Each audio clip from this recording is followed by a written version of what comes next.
આજે બનાવીશું શક્કરિયામાંથી ગુલાબજાંબુ।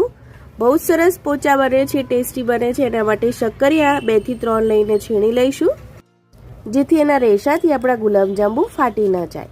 એની અંદર લગભગ અડધો કપ જેટલો આપણે મિલ્ક પાવડર એડ કરીશું, 2 ચપટી ખાવાનો સોડા એડ કરીશું। જરૂર પડતો મિલ્ક પાવડર લઈને લોટ બાંધી લેવો આવો સ્મૂથ। બીજી બાજુ આપણે ચાસણી તૈયાર કરીશું। 1 કપ ગોળ લઈશું, કોલ્હાપુરી ગોળ લીધો છે મેં અહીંયા। 1 કપ પાણી લઈશું, એની ચાસણી બનાવીશું। હવે 1 ચમચી ઇલાયચી પાવડર એડ કરીને ઉકળવા મૂકીશું।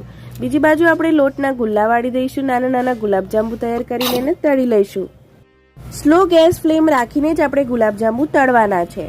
એવી રીતે બધા ગુલાબજાંબુ તળી લઈશું અને ગોલ્ડન બ્રાઉન કલર આવે ત્યાં સુધી આપણે તળવાના છે। અને ગરમ ગરમ ચાસણી તૈયાર થઈ ગઈ છે, એમાં આપણે એડ કરી દેવાના છે। તો તૈયાર છે આપણા રસીલા ગુલાબજાંબુ, જે વ્રત ઉપવાસમાં ખાઈ શકાય છે। તમે ઘરે ચોક્કસથી ટ્રાય કરજો। આવજો।